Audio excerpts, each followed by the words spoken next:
to the Metal Command Podcast. Greetings, everybody. Welcome back to the Metal Command Podcast. Tony here with you. Today, I'm here to talk about one of my favorite bands, Blind Gurdian.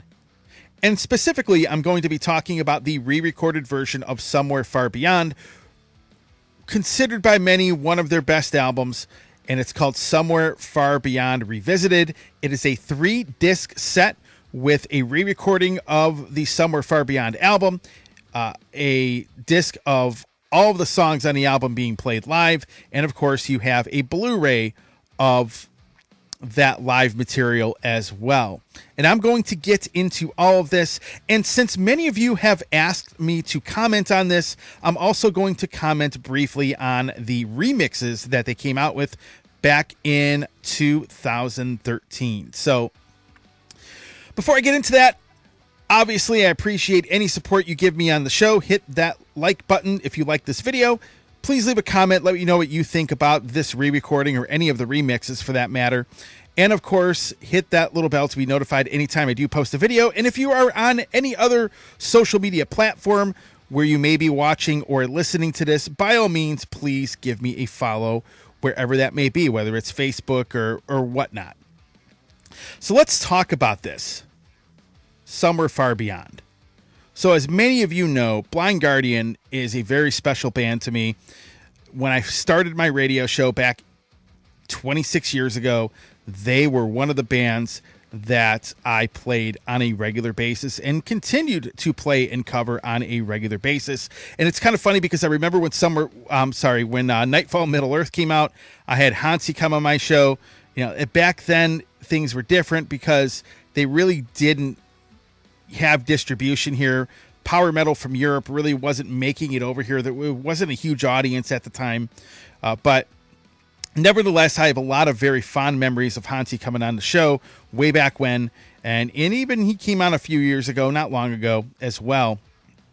I believe it was the 20th anniversary of the show as well. He did come on the radio show and do an interview for the 20th anniversary of the Metal Command. So with that being said, I do want to tell you all where I'm coming from as a fan of Blind Gurdian in this specific album.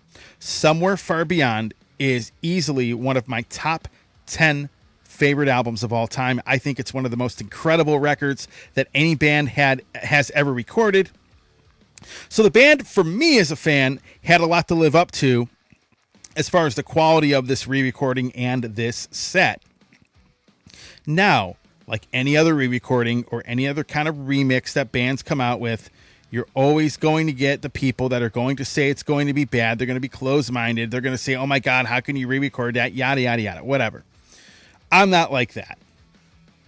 And now this is the third version of this album. They had the original album, the original mix, which was remastered a few years back. Quite a few years ago, actually. They have a remixed version of the original album that came out back in 2013. And they have a re-recorded version of the album. So let me talk a bit about this set in general. So I'll be honest with you. I listened to this with an open mind as far as the re-recording is concerned. I think they did an outstanding job. I still think they brought the magic from the original recording of Somewhere Far Beyond into the re-recording. I think the quality level of it is great.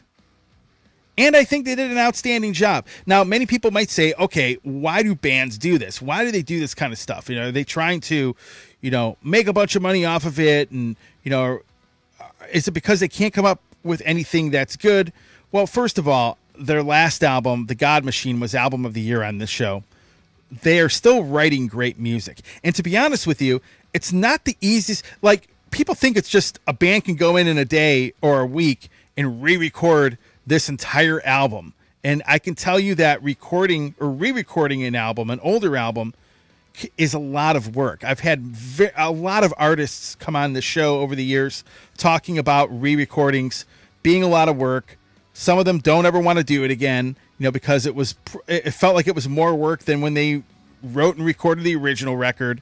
So bands do have to work pretty hard to make this sound good and live up to the live up to the reputation this album has. This album's considered probably one of the classics in the power metal subgenre in heavy metal. It really is. And for me, it has a lot of meaning to me because it's one of my top 10 favorite albums of all time, right? But I think they did a great job on the re-recording. The live stuff, I think, sounds great. They did a great job with that, and the Blu-ray sounds and looks awesome. So overall, if you like this album, I do not think you will be disappointed in it. But the real question is this: where do I rank it compared to the original album? Like, do I like the re-recorded version better? Do I, like it better than the remix of the original album? Like, where do I rank it?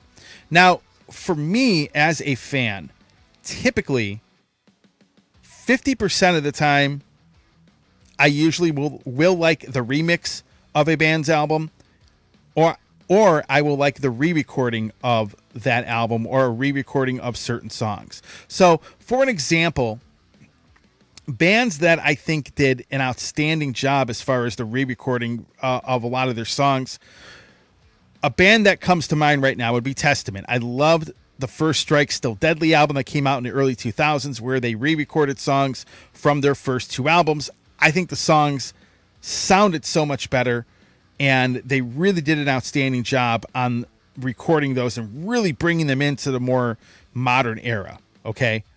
An example of a band who re-recorded an album that I didn't think sounded as good as the original would be like Exodus.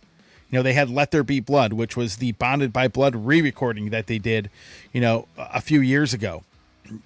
I didn't like that, obviously, as much as the original Bonded by Blood album. And then when it comes to remixes, for example, the Blind Gurdian remixes, I really loved 3 out of the 5 that they did originally, and I'll comment on those individually here in a little bit. Remixes I didn't like. A lot of the Megadeth remixes really didn't do much for me. I really liked a lot of the originals better. So those are some examples I'm going to throw out for you. Now, where do I stand with this re-recording? Do I like it better than the original album? Folks, I don't want to take away from the fact they did a great job on this, because they really did an outstanding job on re-recording this album and kind of bringing it in to kind of a new era per se, right? And I really think they did a great job. But, however, I'm going to tell you that I like the original version of the album the best still. I remember the first version of the album that I bought back in 1998 had a bunch of bonus stuff on it. It had been kind of digitally mastered. And it's kind of funny because I remember when I bought Somewhere Far Beyond back in 97 or 98, I think I had to pay like $45 for it back then because it was an import on Virgin Records. And that's even funnier because I had to get a hold of Virgin Records to get Hansi on the show. And back then you were making phone calls overseas. You didn't have any of this Zoom or anything like that. However, you also didn't have streaming. So I had to go by word of mouth that this band was good. So I bought 2 albums. I think it was Somewhere Far Beyond and Tales from the Twilight World, and spent a combined $90 on them to import them from Europe. I mean, that's what used to happen back in those days. Thank God I did, because those are 2 of the most incredible albums I have ever heard. So with that being said, I will say I like the original mix and the original album better. So typically, if I want to go back to this record, yeah, I could go back and listen to this and I still will enjoy it, but I like the original better. However, there is also a remixed version of the original album. In my opinion, to be honest, I wasn't a big fan of the remixed version of this record. But I do like the re-recording better than the remixed version of the original album. Not saying the remix is bad, but I like the original better. I like the original better than both, but if I had to rank them 1, 2, or 3, it would be the original album and original mix. It would be this re-recording that I'm holding right here, and then it would be the remix of the original album. So overall, I think they did a great job. I can't even begin to explain to you all in words just how much of an impact this album had on me. other than the fact that when I really started branching out and listening to a lot of these German power metal bands, Blind Guardian to me is like a gold standard, as we say here in America, for power metal. They really are. And they've always done a tremendous job on all of their records. Hansi, very nice guy, a super awesome person to talk to. And overall, I think they did a great job on this album. And I think part of the reason, too, that, when I look at this, and I'm looking at this record right now, you have the core people that wrote it and played on it in this band. And I think that's why they were still basically able to capture the magic of this album. Now, let's move on to the remixes. I commented on one remix, which is the remix of Somewhere Far Beyond album itself. But Blind Guardian put out a series of remixed albums in a box set. This happened initially. So let me show you. Traveler's Guide to Space and Time. That's what this is called. This box set was put out by Virgin Music back in 2013. You had to import this. It was like a limited thing. It was individually numbered. I believe now all of the remixes have been reissued, I believe by Nuclear Blast, later on. But that box set, in that box set, you had some CDs with demos and some of the original recordings the band did under its first name before Blind Guardian. A lot of old demos, things like that. Other versions of songs. And then you had the first album all the way through A Night at the Opera. And what they did is they remixed Tales from the Twilight World, Somewhere Far Beyond, Imaginations from the Other Side, Nightfall in Middle-earth, and A Night at the Opera. So they remixed those 5 albums. And to give you a brief comment on them, the first two, Tales from the Twilight World and Somewhere Far Beyond, both of the remixes on those, were they terrible? No. I really didn't like the remix as much as I do the original records. That is just my own preference, right? Some people may disagree with me, but those 2 albums, I really don't think they were improved with, the albums being remixed. However, Imaginations from the Other Side, Nightfall in Middle-earth, and, of course, A Night at the Opera, in my opinion, sound a lot better after they remixed them. Seriously, they really do. Especially A Night at the Opera. A Night at the Opera was an album that I liked musically, but I was really disappointed with the mix and the sound of the album when it came out. And I remember it like yesterday when that album came out. I'm like, man, these songs sound great as far as the writing goes, but I was like, the mix and the quality of the production doesn't sound all that great. But when they remixed it, it completely changed the record for me. It became one of my favorite Blind Guardian albums. It just sounds so much better after the remix. In fact, I made this very same comment to Andre Olbrich back when Blind Guardian came to Cleveland in 2015. I actually sat on the bus, talked to Andre. Andre, of course, is, in my opinion, one of the more underrated guitar players in heavy metal. You just don't hear much about him. And I told Andre Olbrich this very thing. I told him, I think the remixes on these 3 albums, it was a huge improvement, especially A Night at the Opera, and this is what he had to say to me. Check it out.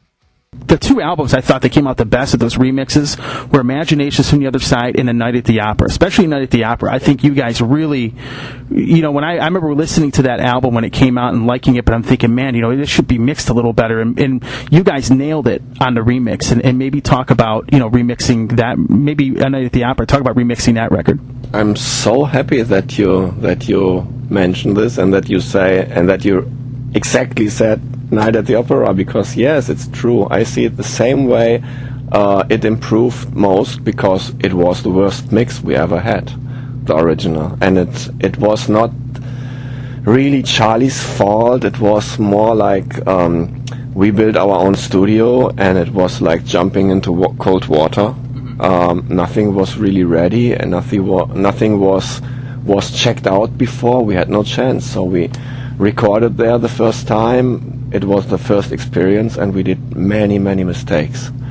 And of course, when you know when you know the album, listen to it 100 times, you know, okay, that could be better, that could be better, and we knew what we wanted, but that time we really couldn't realize it. And then with the remix, we said, okay, let's start everything from the beginning. The recordings are not so bad, but we need to sort it out, and we need to really feature the elements of the songs, like the original spirit when we created it, and we still knew it. We still had the feeling for the songs, so that's why we could remix it in that way. It was lots of work, but I think it was worth it. It was worth it from my standpoint. And I can tell you that the next thing we plan to do is do the same thing with A Twist in the Myth, because it has many mistakes as well in the production.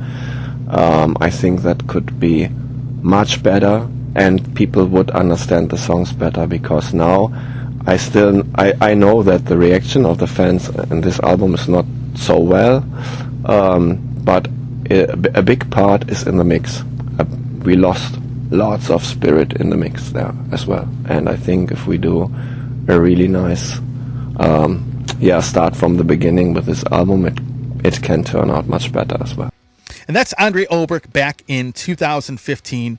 That show, actually, Gravedigger had come here, and I got to meet Chris Boltendahl for the first time and actually got to sit on the bus and interview him as well. However, as you can tell, he agreed with me, and he was happy to hear that I liked the remix of those three records. And I'll tell you what, I mean, Nightfall of Middle-earth, I think it made an improvement there. Definitely for me, Imaginations from the Other Side sounded a lot better after the remix. It's just Tales from the Twilight World and Somewhere Far Beyond. The remix just didn't really do anything for me. Were they bad? No, but I like the originals a lot better.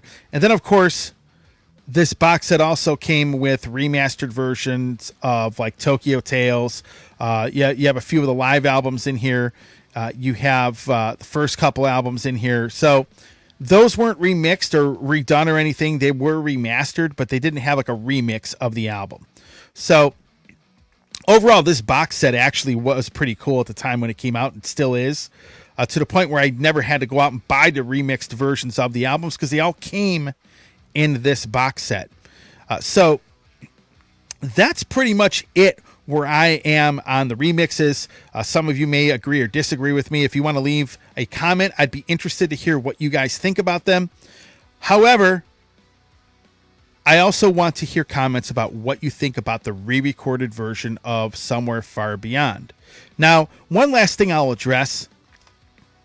You always get these people that are like, it's blasphemy for a band to do this. And my reply to them has always been, nobody forces you to buy it. Literally. But as a musician, I can understand why they would do it. You want to hear what this album might sound like with a modern production. And again, in conclusion, to end this off, I really think they did an outstanding job. I think it sounds great. I think the re-recording sounds great. I think they really still capture the magic of these songs on this album and in the re-recorded version of the album. And I think they did an outstanding job on it. I think the vinyl looks really cool as well. It's a blue Caraco vinyl. I don't have it here. I'm still waiting for it. But that's the blue vinyl looks cool. But overall, it's a great set.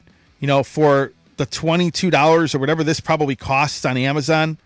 I mean, you have a Blu-ray of the live show, and the live show itself, like the live material where they performed this album in its entirety. The live stuff it's outstanding. It sounds great. It really does. So overall, on a rating scale of 1 to 10, I'd give this a 9 out of 10 for me personally. And that's where I'm at with it. Great re-recording. They did a great job. Do I like it better than the original version of the album? No, but I definitely like the re-recorded version better than the remixed version of the original album. And that's where I stand with it. So that's where I'm at with it, folks. Leave a comment. Let me know what you think. If you do like the re-recorded version of it, how do you compare it? Do you like the remixes of the albums that they had put out a few years ago? Let me know in the comments. Thanks for watching. And of course, stay metal.